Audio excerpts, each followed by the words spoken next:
All right, so now that we have a new pre-contract listing template, we can create a new deal on the list side. So we're gonna go to new deal, list side, select the template. We'll just use my template. We'll put in some random information here.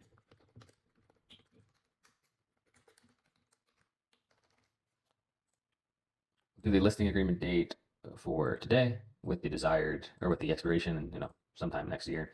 Desired list date will be 6 days from now, October 14th. And then we have photography scheduled on the 10th, videography 10th, and no open house scheduled yet.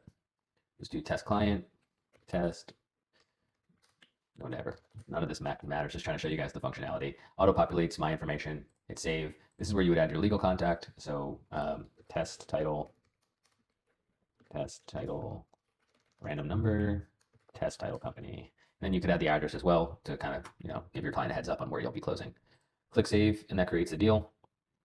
And this checklist is very similar to a buy-side checklist. It has your key dates, your price info, events here, so you can add new events. Events is pretty much used to put dates on your dashboard so that when you load your dashboard at the beginning of the day, you can see what you have going on that day. If you have to go to an inspection, open house, photography, whatever it is, it all shows up on your events tab. And then you have your full checklist, and it used this template to do so. This one does have an auto email set up. So if we click email, now it's saying auto email is ready to send when milestone mark complete. We click that and it sends that email, and click it to cancel. But the first thing you want to do, just like a buy-side checklist, would be send a welcome email. So this populates from your settings. So in your settings, you have a section where you can put a welcome email to your clients to introduce them to Seamlist and what it does. And this will include a link and a passcode to the checklist for your client to open it. Every email you send to a client will have a unique passcode so that they can sign in, essentially, so they don't have to have a login, because everybody knows like making a login is kind of annoying. So you just get a unique passcode each time. They can just copy and paste it to unlock the checklist and take a look at what's going on. Same thing as the buy side though. You have these drop downs which can educate your client on what's going on. These are blank right now because we don't have anything in this template, but for example, educate client here. And yeah, it works essentially the same. You have your note section as well for each milestone to talk to your client. You can send messages, you can add new milestones.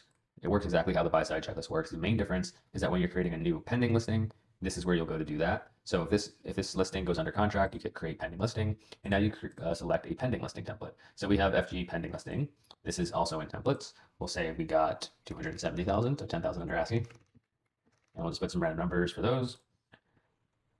We'll select our key dates here. These key dates will be used in the pending listing template to automate the due dates, like similar to the other checklist types.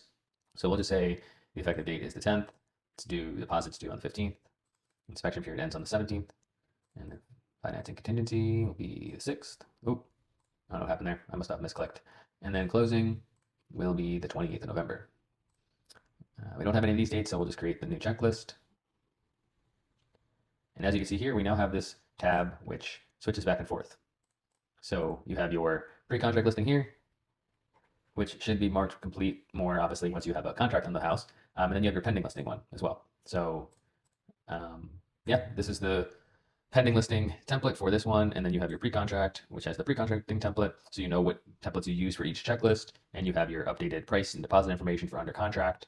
And you can even, if you need to, you can archive this listing if it goes back on market, so this will be archived, and then you can go back to and operate on your pre-contract listing. So yeah, this is the pending listing and how those two work together. Has all the same functionality, and yeah, I believe that pretty much wraps it up.